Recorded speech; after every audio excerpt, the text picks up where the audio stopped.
은혜로우신 아버지 하나님, 험한 세상 살다가 주의 품으로 돌아왔습니다. 겸허한 마음으로 하나님의 음성을 기다립니다. 귀한 자리 부족한 종을 세워주셨사오니 성령께서 임하셔서 말씀하여 주옵소서. 하나님의 음성을 듣는 귀한 시간 되게 하여 주옵소서. 예수님의 이름으로 기도하옵나이다. 아멘. 할렐루야.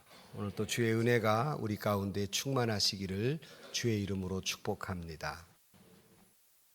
금년 초에 책이 한 권이 나왔는데 이 책은 나오자마자 7개월 만에 200만 부 판매를 돌파하고 미국, 캐나다, 영국, 호주 등 국가에서 베스트셀러 1위를 했으며 또 39개 나라의 말로 번역이 되기도 했고 또 이분의 강의가 인터넷 조회 수백만 건에 올라오는 그런 책이 있습니다. 그것은 전 하버드대 심리학 교수인 조던 피터슨이라는 사람이 쓴 12가지 인생의 법칙이라 하는 그런 책이었습니다. 영어권에서 최고의 질의응답 사이트인 쿼라라고 하는 사이트에서 이분이 질문에 대한 답을 썼는데 인생에게 누구나 알아야 할 가장 소중한 것은 무엇일까 하는 질문에 대해서 이분이 40가지의 대답을 썼는데 뜻밖에도 많은 사람들에게 호응을 얻자 이분이 그 중에서 12가지만 이렇게 뽑아서 3년간 집필을 한 다음에 나온 책이라고 합니다. 결국 이분이 12가지를 다 이 시간에 말할 수 있는 시간은 아니고 결국 이분은 다 우리가 아는 말, 결국 인생에 있어서 가장 알아야 할 소중한 것, 절대 진리 가운데 하나는 인생은 고통이다 하는 말이었어요. 그러니까 인생은 누구나 다 늙어서 죽게 되고 병들어 죽게 되고 이것을 피할 수 있는 사람은 아무도 없고 그러기에 인생은 참 비극적일 수밖에 없다는 것입니다. 그래서 인생이 본질적으로 이 비극이라는 사실을 외면하고 살았을 때 사람은 이 비극 앞에 무너질 수밖에 없기 때문에 인생을 행복을 추구하며 살기보다는 인생의 참된 가치와 여기에 목적을 두며 살아야 한다 하는 그런 결론을 내고 있습니다. 결국 인생에서 우리가 꼭 알아야 할 것, 그것은 결국 인생은 고통스러운 것이다 하는 거예요.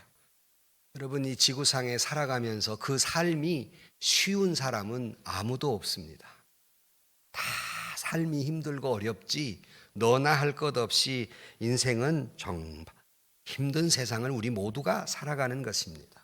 그래서 삶의 의미를 깊이 아는 분이나 또는 성공적인 인생을 살아온 사람들의 모습을 보면 또 삶의 위대한 발자취를 남긴 분들의 삶을 보면 아무런 고통 없이 쉽게 살아온 사람들이 아니라 많은 삶의 고통과 그리고 괴로움을 견뎌낸 사람들입니다. 성경에도 보면 성경의 위대한 인물들은 무풍지대에 살았던 사람들이 아닙니다. 정말 치열한 삶의 고통 속에 살아온 사람들이에요. 아시는 대로 욥이란 사람이 그랬고 요셉도 그랬고 다니엘도 그랬고 다 위대한 인물들은 정말 엄청난 고통과 또 사무치게 괴로운 그런 가운데에 살아온 사람들입니다. 그러니까 많은 문제와 어려움 속에서 이걸 극복해서 가치 있는 인생 그리고 하나님이 말씀하시는 그런 삶의 목적을 가지고 살아온 사람들입니다.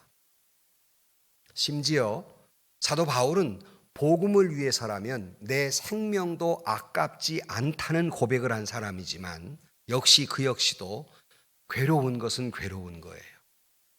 아픈 것은 아픈 겁니다.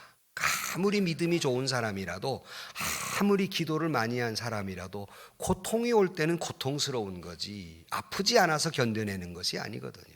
그래서 오늘 본문에 보면 사도 바울이 무슨 말을 하냐면 오늘 8절 말씀에 보면 형제들아 우리가 아시아에서 당한 환난을 너희가 모르기를 원하지 아니하노니 힘에 죽도록 심한 고난을 당하여 살 소망까지 끊어졌다.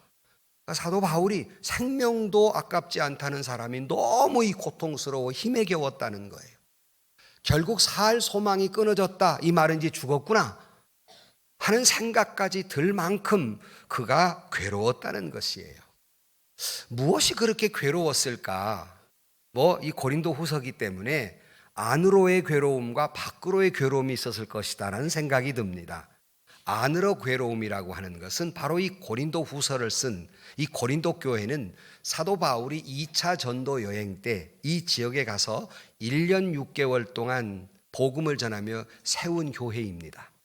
그러나 어느 교회든지 문제가 있어서 사도 바울이 고린도 전서를 쓰면서 그들의 잘못에 대해서 책망을 하고 바로잡아라 하고 편지를 썼는데, 그럼 그 편지를 받았으면 회개해야 하고 그들이 바른 신앙생활을 하려고 노력해야 하는데, 고린도 교회가 그렇지 않고, 물론 몇몇 사람들은 잘 순종했겠지만 그렇지 않은 무리들이 여기에 반감을 가지고 오히려 사도 바울에 대해서 그게 정말 사도 맞냐? 이따우 소리를 하는데 그 사람 정말 사도 맞냐? 누가 그 사람에게 사도라고 했냐? 할 정도로 이제 안으로부터의 배신감, 그러니까 복음을 전하고 그들을 믿음으로 세웠더니 그의 사도성을 의심하면서 그를 욕하니까 얼마나 그 마음으로 배신감 또는 절망감, 자괴감에 빠졌겠습니까? 죽을 것 같은 생각이지요. 그런 배신감에 있었을 것이고, 밖으로는 2차 전도 여행을 하면서 많은 어려움이 있었어요. 심지어 루스드라, 안디옥, 이고니온에서 온 무리들이 사도 바울을 돌로 쳐 죽이려고 했습니다. 그것이 사도행전 14장 19절 말씀에 유대인들이 안디옥과 이고니온에서 와서 무리를 충동하니 그들이 돌로 바울을 쳐서 죽은 줄 알고 시외로 끌어내쳤다. 그러니까 돌을 던져 죽였단 말이에요. 그리고 죽은 줄 알고 내쳤어요. 물론 살아났지만, 그러니까 사도 바울의 입장에서는 안으로부터의, 믿었던 사람들부터의 배신감, 상처가 있었고, 밖으로부터의 많은 환난과 고통이 있었어요. 안팎으로 이런 죽을 것 같은 고통 속에 있었음을 우리는 알 수 있습니다. 그러니까 너무 힘에 겨워서 심지어 살 소망까지 끊어지고, 9절 말씀에 보면 우리는 우리 자신이 사형 선고를 받은 줄 알았다.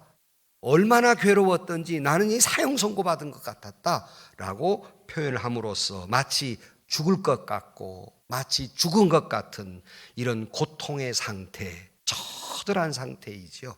그래서 오늘 제목을 살 소망이 끊어졌을 때, 바울이 이런 고통 가운데에서 살 소망이 끊어져 버렸는데, 죽을 것 같아, 아니 죽었는데 어떻게 이것을 극복해내는가를 본문을 통해서 보면서 우리도 세상을 살다 보면 아픔이 없는 사람이 어디 있고 절망이 없는 사람이 어디 있겠습니까? 한 해를 살아오면서 우리는 많은 상처를 받기도 하고 상처를 주기도 하고 좋았던 일도 많았지만 어려운 일들은 많은 세상 속에서 새해를 이제 맞이하는 그런 기점에 어떻게 하면 우리가 이걸 회복하고 다시 한번 살 소망을, 다시 한번 살아낼 소망을 가질 것인가?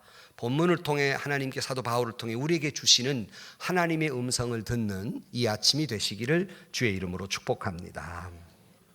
첫 번째로 사도 바울이 이걸 어떻게 극복해냈나, 어떻게 이런 환난과 이런 절망에서 극복해냈나 보면 3절 말씀에 이렇게 말합니다. 찬송하리로다. 그는 우리 주 예수 그리스도의 하나님이시요 자비의 아버지이시요 모든 위로의 하나님이시다라고 말합니다.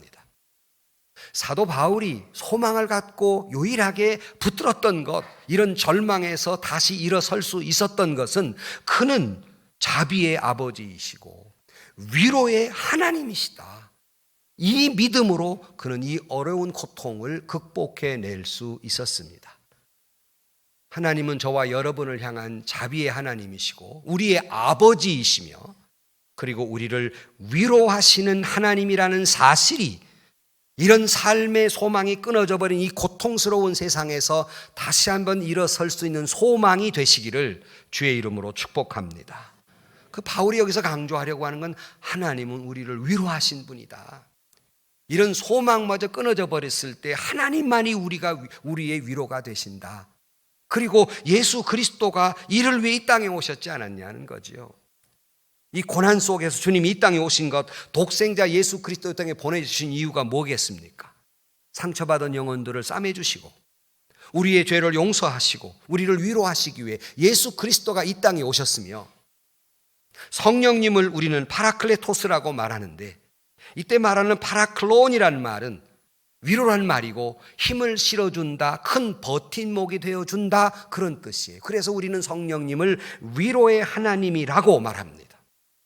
우리가 좌절됐을 때, 낙심됐을 때, 우리가 실패했을 때 오히려 성령께서 우리 안에 계시사 위로해 주시고, 좌절해서 일어나게 하시고, 꿈이 포기됐을 때 더 큰 꿈을 꾸게 하시고, 새로운 힘을, 새로운 영을 불어넣어 주시는, 실패의 자리에서, 좌절의 자리에서, 절망의 자리에서 새로운 힘을 얻게 불어넣어 주는 영, 바로 그것이 성령님이십니다.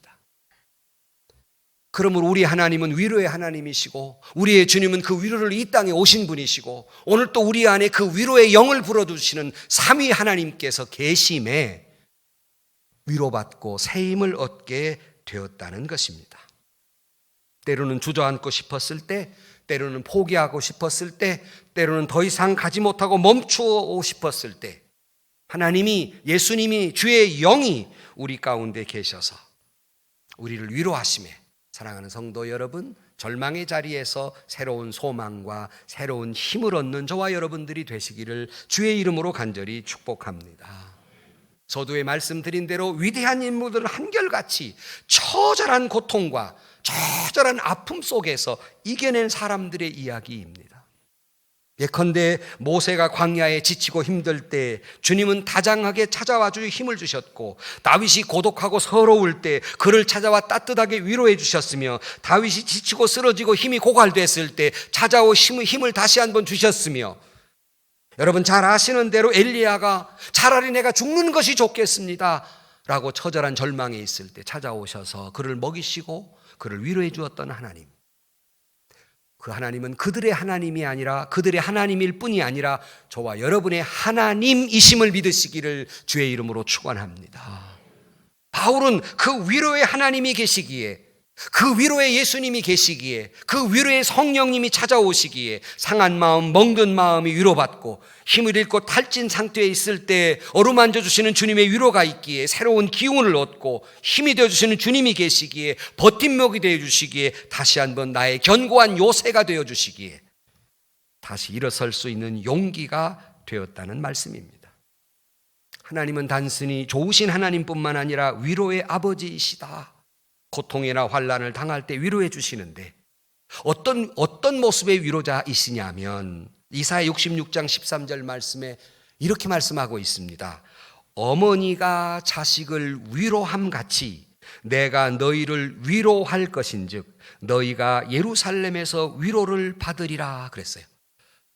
하나님이 우리를 위로해 주시는데, 어머니가 그 자식을 위로함 같이 그 따뜻하고 그 다정하고 그 사랑이 풍부한 모습으로 우리를 위로하신다 그랬고, 아니 위로하시되 우리를 긍휼히 여겨주신다고 이사야 30장 18절 말씀에 그러나 여호와께서 기다리시나니 이는 너희에게 은혜를 베풀려 하시며 일어나시리니 이는 너희를 긍휼히 여기려 하심이라. 대저 여호와는 정의의 하나님이시라 그를 기다리는 자마다 복이 있다 말씀하면서 우리를 위로해 주시되 우리를 불쌍히 여기시며 위로해 주신다는 말입니다. 바로 그 하나님이 있기에, 하나님의 그 위로하심은 내가 당한 환난보다 크시며 하나님의 위로하심은 내가 당한 고통보다 위대하시기 때문에, 내가 당한 어떤 두려움보다 더 위대한 하나님이시기에, 그 위로가 더 큰 하나님이시기에 어떤 환난도 견뎌낼 수 있으며 어떤 고통도 이겨낼 수 있게 될 줄로 믿습니다. 그러기에 고린도후서 오늘 본문 5절 말씀에 보면 그리스도의 고난이 우리에게 넘친 것 같이 우리가 받는 위로도 그리스도로 말미암아 넘친다 그랬습니다. 그러니까 우리가 당하는 고난이 내 힘에 겹도록 넘치는 일들이 많지만 그보다 더하게 하나님의 위로하심이 저와 여러분에게 넘치게 임하게 될 줄로 믿습니다. 여기 위로하사라는 말의 헬라어 원어는 파라칼론이라는 말인데, 이 말은 단순히 그냥 위로하고 끝나는 것이 아니라 중단 없이 계속되는 위로를 말씀하고 있는데, 왜 이 말씀이 중요하냐면, 여러분, 저와 여러분이 당하는 환난과 고통과 괴로움이 중단한 적이 있습니까? 아무도 없어요. 늘 말씀드린 대로 한 파도가 지나가면 이내 또 다른 파도가 오기 때문이에요. 잠깐도 환난과 고통과 아픔은 내게서 멈추지 않고 다가옵니다. 파도가 멈추지 않는 것처럼. 그런데 하나님의 위로하심은 더 중단 없이, 환난이 내게 중단 없이 오듯이 하나님의 위로하심도 저와 여러분을 향해서 중단 없이 넘치도록 계속해서 임하여 주실 줄로 믿습니다. 그러기에 우리가 견뎌낼 수 있다는 거예요.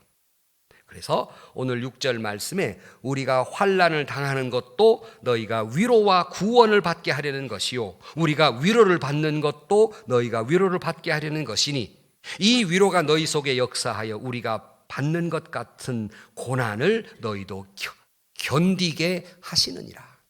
이 위로하심이 우리로 하여금 견디게 한다, 이겨내게 한다라고 말씀하시니, 한 해를 마무리하고 새해를 시작하면서 잘 소망마저 끊어졌을 때 다시 한번 하나님의 위로하심이 내게 있음에 이 모든 고통을 견뎌내서 새로운 힘을 얻고 새로운 시작을 하는 저와 여러분들이 되실 수 있기를 주의 이름으로 축복합니다. 하나님은 위로의 하나님이시다.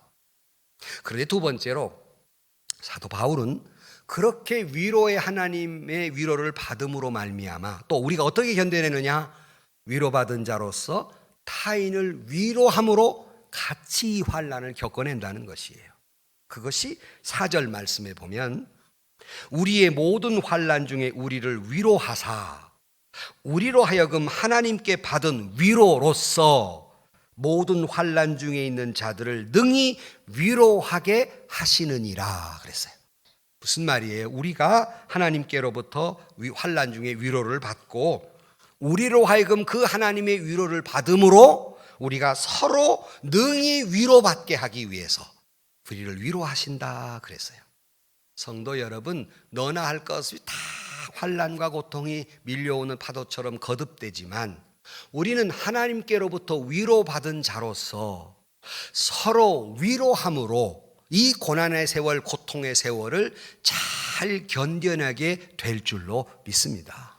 그래서 교회라는 공동체를 하나님이 주신 것은 서로 비난하고 정죄하고 거룩을 자랑하고 하라고 부르신 것이 아니라, 교회가 교회되는 건 그런 것으로 교회되는 것이 아니라 서로 사랑하고 위로하고 용서함으로 교회는 교회되고 교회는 그리스도의 몸이요 하나님의 나라요 천국의 모형이 될 줄로 믿습니다. 한국교회는 거꾸로 가고 있어요. 하나님이 우리를 예언교회라는 공동체로 부르신 것은 서로 위로하게 하기 위하여.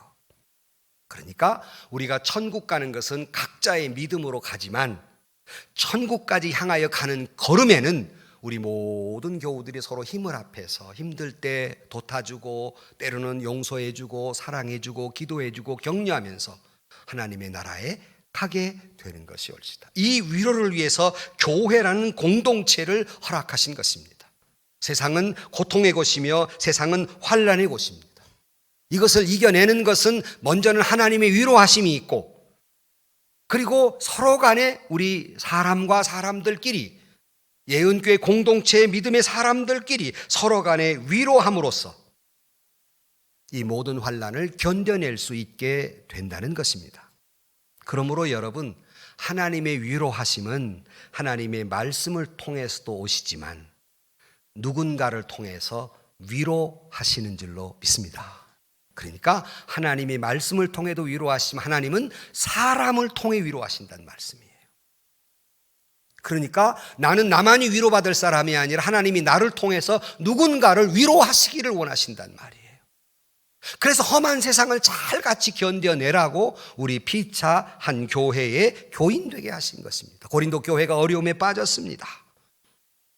사도 바울은 이런 어려운 가운데 있는 고린도 교회가 하나님으로부터 위로받고 바울 자체가 고린도 교회를 위로하면서 서로 이 어려움을 견뎌내도록, 조금 전에 읽은 6절 말씀을 그런 의미에 다시 읽어드리면, 우리가 환난을 당한 것도 너희가 위로와 구원을 받게 하려는 것이요, 우리가 위로를 받는 것도 너희가 위로를 받게 하는 것이니 이 위로가 너희 속에 역사하여 우리가 받은 것 같은 고난도 너희가 견디게 하느니라 그랬어요. 내가 위로받는 것도 서로 위로하는 것, 서로 견뎌내게 한다는 것이에요. 이것이 두 번째 사도 바울이 이런 환난과 죽을 것 같은, 아니 죽어버린 살 소망이 끊어져 버린 속에서 다시 일어날 수 있는 힘이요 용기가 된 것입니다. 교우 여러분, 우리 피차 서로 위로하며 용서하며 사랑하며 위로의 공동체로서 아름다운 하나님의 나라의 모형을 이루며 살아가기를 주의 이름으로 축원합니다. 이사야 40장 1절 말씀이 뭐라고 했습니까? 너희 하나님이 이르시되 너희는 위로하라. 내 백성을 위로하라. 위로하라. 위로하라 말씀합니다. 우리는 서로 위로해 주어야 해요. 물론 부모가 자식을 위로해야 되지만 부모도 자식을 위로해야 되지요. 물론 목사가 성도를 위로해야 되지만 성도 역시 목사를 위로해야 되지요. 물론 국가가 국민을 위로해야 되지만 국민도 위정자들을 위로해야 되지요. 물론 사용자가 노동자들을 위로해야 되지만 노동자들도 사용자를 위로해야 되지요. 한쪽 방향으로 흘러서는 안 되는 것이에요. 그래서 서로 위로하라는 것입니다. 늘 제가 이 위로의 말씀을 들을 때마다 그 노래가 있잖아요. 누가 나를 위로해 줄까? 그러고 뭐라 그래요? 여러분 그러잖아요. 이렇게 누가 나를 위로해? 여러분 윤복희 권사님이 그러잖아요. 여러분 그런다. 여러분이에요. 나만이 위로받을 사람이 아니라 서로 위로해야 할 사명이 있고 위로해야 할 의무가 있는 사람들입니다.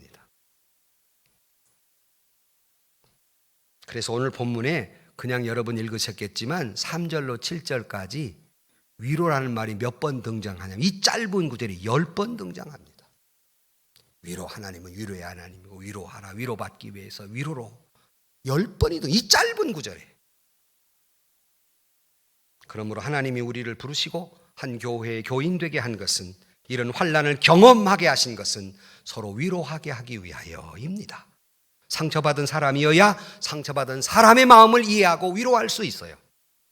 상처받은 경험이 없는 사람은 상처받은 사람을 이해하지 못합니다. 아니, 이해하기보다는 비난하지요. 왜 그런 상처를 받았느냐. 그러나 상처받아본 사람은 상처받은 마음을 합니다. 그래 위로가 되는 거예요. 조금 전에 기도해 주신 대로 자식의 문제가 없어 본 사람은 자식의 문제로 고통스러운 부모 마음을 모르는 거예요. 자식의 아픔을 경험하고서야 자식의 아픔 때문에 괴로워하는 부모 마음을 위로할 수 있는 거예요. 엄청난 질병으로 겪어보지 않는 사람은 그 질병 가운데 있는 사람을 위로할 수 없어요. 겪어본 사람만이, 죽음의 문 앞에까지 가본 사람만이 그런 절망적 죽음 속에서 위로할 수 있는 거예요. 그러므로 때로는 우리가 이런 절망적 상황 속에 빠져 있는 것도 때로는 나로 하여금 하나님의 위로로 극복할 뿐만 아니라 나처럼 고통받는 자를 위로하라고 우리에게 하나님이 위로해 주시는 줄로 믿습니다. 그 유명한 헨리 나우언의 상처받은 치유자라는 책이 있잖아요. 자기가 상처를 받았는데 치유자라는 거예요. 이것은 예수님을 가르치는 거예요. 예수님이 십자가에 달려 물과 피를 쏟으시며 상처받은 자로서 우리를 위로하신다 하는 거예요. 십자가의 보혈을 흘려주심으로 그 고통을 당하셨기 때문에 우리를 위로하신다. 그래서 예수님의 신성, 예수님은 하나님이시다라는 것도 중요하지만 예수님의 인성, 예수님은 사람이었다라는 것이 왜 중요하냐면 예수님 우리처럼 아파보셨고 괴로워하셨고 고통스러워하셨고 죽음이라는 고통도 아셨기에 저희를 위로하기에 충분하신 사람인 하나님이셨다 하는 거예요. 굉장히 중요한 신학입니다. 그러므로 여러분, 우리 모두도 삶에 지쳐 있지요. 그러나 예수님이 상처받은 치유자인 것처럼 우리가 작은 예수가 돼서 우리도 이 지쳐버린 세상 속에서 상처 입은 치유자로서, 아니 위로받은 자로서 많은 사람들을 위로하며 살아가는 저와 여러분들이 되기를 주의 이름으로 축복합니다. 삶에 힘들어서 서로 짜증나고 서로 힘들죠. 화나고 분노하고. 그런다고 세상이 좋아지진 않습니다. 화나고 분노를 내서 세상이 나아지지 않습니다. 오히려 화나고 분노하는 세상 가운데 서로 위로해야만이, 위로해 주어야만이 좋은 교회, 좋은 사회가 되는 것이고 가정 공동체, 교회 공동체, 사회 공동체가 될 수 있는 것입니다. 내가 상처 속에 하나님께 위로받고 서로 위로할 때 아픔이 나았게 되고 아픔이 씻어지게 된다는 것입니다. 이것이 기적이며 이것이 은혜이고 이것이 복음임을 깨달아 하시기를 주의 이름으로 축원합니다. 이것이 기독교의 신앙이에요.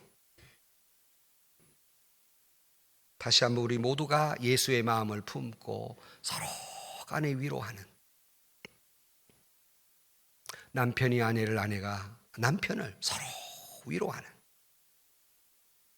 그런 삶을 살아서, 그렇지 않아도 살기 힘들고 어려운 가운데 분노하고 상처 주고 상처 입는 날들이 아니라 서로 위로하며 살아가시기를 주의 이름으로 축복합니다. 이번 주간에 고3 아이들이 시험을 앞두고 있고 이제 2부 예배 끝나면 축복기도 해달라고 기다리고 있을 거예요. 그런데 우리는 막 기도하기를 막 우리 아이 공부 잘하게 해주고 시험 잘 보게 해주고, 요새 새벽 예배가 많이 나와요. 우리 부목사님들이 많이 나와요. 그래서 시험만 끝나면 떨어질 거예요. 목사 믿음이 별로 안 좋지만은 매년마다 그래 왔으니까. 근데 우리는 그 다음을 안 해요. 어떻게? 우리는 시험에 몇 점 맞냐만 관심이 있어요. 그러나 여러분, 이걸 생각하셔야 됩니다. 시험을 잘 봤든 못 봤든 얼마나 힘들었냐, 이 위로가 필요한 거 아닙니까? 또 몇 점 맞았냐가 먼저가 아니라 얼마나 힘들었냐, 그 다음에 점수이지. 공부를 많이 했던, 공부를 맹탕 놀았던 얼마나 힘들었겠어요. 노는 것도 힘든 거예요. 남들 다 공부할 때. 위로해야 될 거 아니에요. 위로해야 될 거 아니에요. 그래서 어떤 교회는 시험 끝나는 날 데리고 위로 여행을 떠나, 1박 2일로. 왜? 그러면 또 사회 나가 딴짓하니까 아예 몽땅 데리고 위로의 1박이 2일 떠나는 거예요. 그런가 하면 부모도 힘들었잖아요. 그러니까 그날 저녁에 찬양 집회를, 위로 집회, 고3 부모들. 뭐 좀 감동 좀 해보세요. 좀 이렇게. 이 위로가 필요하지요. 뭐 몇 점 맞은 자가 그렇게 중요해요. 중요한 건 맞지만 먼저 선행돼야 할 건 위로하는 거예요. 우리 서로 상처 입은 자로서 하나님께로도 위로받았으니 서로 간에 위로하면서 이 어려운 세상을 잘 이겨내는 저와 여러분들이 되시기를 주의 이름으로 간절히 축복합니다. 그 다음에 세 번째로 오늘 본문의 사도 바울이 이런 살 소망이 끊어졌을 때 무엇으로 극복하고 있을까 하는 것입니다. 오늘 조금 전에 말씀드린 대로 우리가 받은 것 같이 고난도 견뎌내고, 6절 말씀에 보면 우리가 환난을 당한 것도 너희가 위로와 구원을 받게 하려는 것이다 그랬는데, 사도 바울이 이 위기를 극복할 수 있었던 것은 하나님만 의지함으로 말미암아 오히려 구원에 이르게 됩니다. 그것이 7절 이하에 보면 이렇게 말씀하고 있습니다. 너희를 위한 우리의 소망이 견고함은 너희가 고난에 참여하는 자가 된 것 같이 위로에도 그러한 줄 알미라. 형제들아, 우리가 아시아에서 당한 환난을 너희가 모르기를 원하지 아니하노니 힘에 겹도록 심한 고난을 당하여 살 소망까지 끊어지고 우리는 우리 자신이 사형 선고를 받은 줄 알았으니, 아까 봤죠? 그 다음부터예요. 이는 우리로 자기를 의지하지 말고 오직 죽은 자를 다시 살리시는 하나님만 의지하게 하려 하심이라 그랬어요. 그러니까 이런 절망과 살 소망이 끊어져 버린 것은 이는 하나님만 의지하게 하려 하심이라, 그래야 구원에 이르도록 하시기 위해서 이런 절망과 고통 가운데 있게 된 것이다 하는 거예요. 그래서 소망을 견고하게 하라 그랬습니다. 여러분, 때론 우리가 낙심의 자리, 절망의 자리에 있을 때 우리는 비로소 우리는 하나님을 바라보게 됩니다. 그러므로 이런 오히려 절망의 자리가 우리가 주님을 바라봄으로 말미암아 이 모든 것들을 극복해내니, 마태복음 5장 4절 말씀에 애통하는 자는 복이 있나니 저희가 위로를 받을 것이며 그랬어요. 절망 속에 애통할 때 하나님께로부터 위로를 받게 되고, 시편 37편 24절 말씀에 그는 넘어지나 아주 엎드러지지 아니함은 여호와께서 그의 손으로 붙드심이라 그랬습니다. 그러므로 여러분, 환난과 고통 속에서 우리가 이 환난과 고통을 이겨낼 수 있는 것은 하나님의 위로하심이요, 또 하나 하나님이 나를 붙드신다는 사실을, 하나님이 나를 구원해 주실 것이라는 이 믿음이 우리를 이 시험과 역경에서 이기게 하는 줄로 믿습니다. 시편 40편 2절 말씀에 나를 기가 막힐 웅덩이와 수렁에서 끌어올리시고 내 발을 반석 위에 두사 내 걸음을 견고케 하셨다라고 말하는 것처럼, 아무리 믿음이 좋은 사람도, 아무리 기도를 많이 한 사람도 인간이기에 넘어질 수밖에 없고 실패할 수밖에 없고 실수할 수밖에 없으며, 사탄은 우리를 함정을 파놓고 우리를 넘어지게 하니 사람인지라 넘어질 수밖에 없지요. 시험에 들 수밖에 없지요. 아플 수밖에 없지요. 그러나 이것을 이겨낼 수 있는 힘은 하나님이 나를 붙드심이라, 넘어지고 자빠져 나를 붙드심이라, 내 발을 견고하게 세우실 줄로 믿기 때문에 너는 두려워 말라, 무서워 말라, 내가 너를 지명하여 불렀나니 너는 내 것이라. 내가 불 가운데든 물 가운데든 불이 타지 못하고 물이 너를 침몰치 못하게 할 것이라는 하나님의 약속이 있으니 이 믿음을 가지고 어려운 환난과 역경을 이겨낼 수 있게 될 줄로 믿습니다. 이 믿음이, 이 신앙이, 사도 바울이 이처럼 절망적 상황 속에서 겪었던 많은 일들, 믿었던 교우로부터의 배신감, 육체적 그럴 수 없는 질병, 거듭되는 죽음의 위협, 결코 포기할 수밖에 없을 때 그가 오직 바라볼 수 있었던 것, 이 고통을 넘어서서, 이 죽음의 길을 넘어서서 바라볼 수 있었던 것은 바로 하나님이 계시다는 사실이며, 이 하나님을 신뢰하고 오직 주님만 의뢰한다는 믿음이 그로 하여금 구원에 이르고 그로 하여금 다시 한번 살 소망을 얻게 됩니다. 여러분, 때로는 고통이 아프기도 하지만 이 고통이 나로 하여금 더 순수하고 깨끗한 믿음을 갖게 하고 오히려 주님만 바라보게 하니 금보다 귀한 믿음이 되고 오히려 이 모든 것들을 우리가 극복해낼 수 있는 힘이 되니 그 믿음을 가지고 극복할 수 있다는 말씀입니다. 그러므로 여러분, 사탄은 끊임없이 저와 여러분을 찾아와서 자꾸 속삭여요. 뭐냐면 너따우 믿음을 가지고 어떻게 구원받냐? 넌 끝장이다. 네가 교회는 나왔다마는 너 같은 믿음을 가지고 기도 들어주시겠냐? 너 이제 실패한 거야. 넌 끝장난 거야. 네 믿음 소용없어. 이제 끝난 거야 라고 속삭입니다. 보이는 건 모두가 마음에 안 들게 속삭입니다. 이 사탄이 하는 일입니다. 하나님은 뭐라고 하실까? 조금 전에 말씀드린 대로 너는 하나님의 자녀이고 너는 십자가 아래에 있는 사람이며 하나님이 너를 붙들어 세울 것이니, 하나님이 성령이 말할 수 없는 탄식으로 너를 위해 기도하고 계시니 너는 할 수 있고 이길 수 있고 승리할 수 있다고 말씀하십니다. 그건 성령이 하시는 말씀이에요. 이 말을 세 마디로 줄여볼까요? 요즘 젊은 애들 말을 줄여가지고 뭔 말인지를 못 알아듣겠니? 여러분에게 알아들을 말로 이 말을 딱 세 마디로 줄여 말씀드릴게요. 괜찮다. 세 마디. 괜찮다. 혹시 어떤 절망 가운데 있습니까? 아픔 가운데 있습니까? 괴로움 가운데 있습니까? 살 소망마저 끊어졌습니까? 오늘 아침 하나님의 음성을 듣되 괜찮다. 괜찮다. 이 음성이 여러분 심령 깊은 곳에 하나님의 음성으로 들려지기를 주의 이름으로 축원합니다. 괜찮다. 괜찮다. 이 음성을 듣는 자가 새로운 큰 힘을 얻으니 오히려 그는 찬송이 터져 나왔다고 말씀하고 있습니다. 우리는 이것을 믿기에 아직도 내 눈에 눈물이 그치지 않았지만은 주님을 찬양할 수 있으며, 아직도 내 가슴의 상처로 쥐어 뜯으며 고통스럽지만은 내가 다시 한번 입을 열어 주님을 찬양할 수 있는 것은 괜찮다. 주님이 나를 귀에 일으켜 세워줄 줄 믿는 믿음이 눈물 속에서도 상처 속에서도 일어나게 하시는 그런 귀한 역사가 되는 줄로 믿습니다. 그래서 오늘 본문 10절 말씀에 그가 이같이 큰 사망에서 우리를 건지셨고 또 건지실 것이며 이후에도 건지시기를 그에게 바라노라. 바울이 믿었던 믿음은 과거에 우리를 건져주셨고 지금도 건져주실 것이고 앞으로도 건질 것이니 어떤 절망과 환난이 있다 할지라도 그는 극복할 수 있는 소망을 갖게 되었던 것입니다. 저와 여러분에게도 이 믿음이 있기를 주의 이름으로 간절히 축복합니다. 결론으로 말씀을 드립니다. 이 시편 119편 71절 읽을 때마다 우리는 참 받아들이기가 어렵고 힘든 내용이 나와요. 그게 뭐냐면 고난당한 것이 내게 유익이라 그랬어요. 아니 고난이 내게 유익이라니. 이 말을 들을 때마다 저는 많은 간증이나 신앙 고백을 들으면 믿음이 없을 때 이 말을 들을 때마다 반감이 생겼다는 거예요.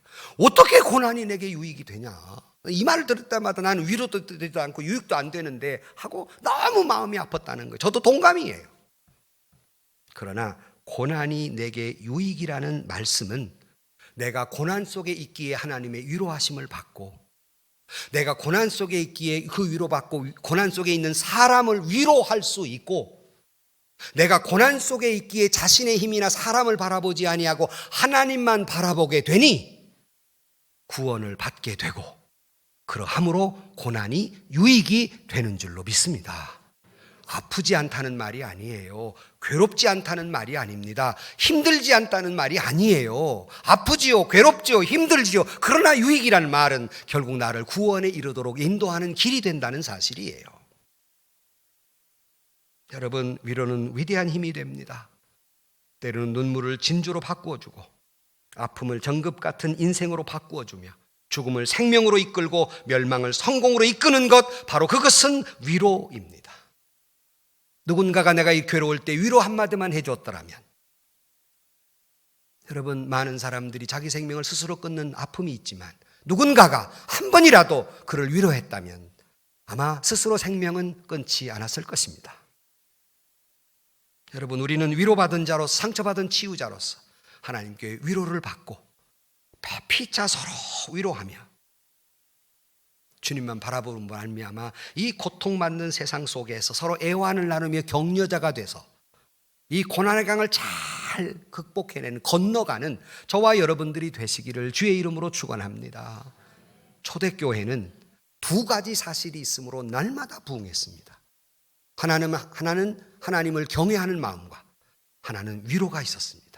그 어디 있습니까? 사도행전 9장 31절 말씀에 그리하여 온 유대와 갈릴리와 사마리아 교회가 평안하여지고 든든히 서가고 주를 경외함과 성령의 위로로 진행하여 수가 더 많아지더라 그랬어요.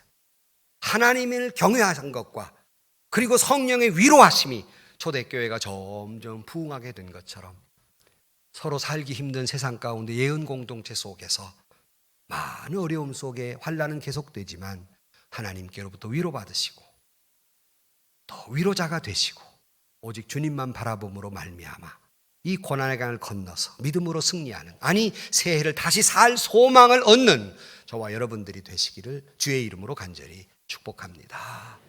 기도하십시다. 하나님, 예측할 수 없는 세상 속에 살기에 고난의 파고는 계속 밀려들지만 하나님의 은혜와 위로도 계속 우리를 위로하실 줄로 믿습니다.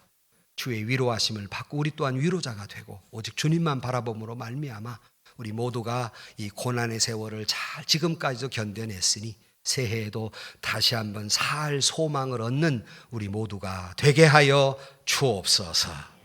예수님의 이름으로 기도하옵나이다. 아멘.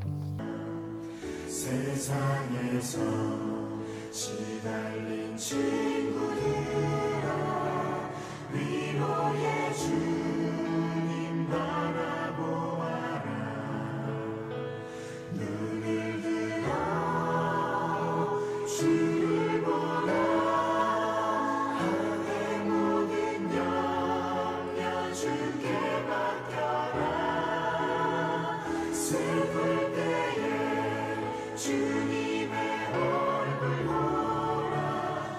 사랑의 주님 안식 주리라. 힘이 없고 내 마음 연약할 때 능력의 주님 바라보아라. 주의 이름 부르는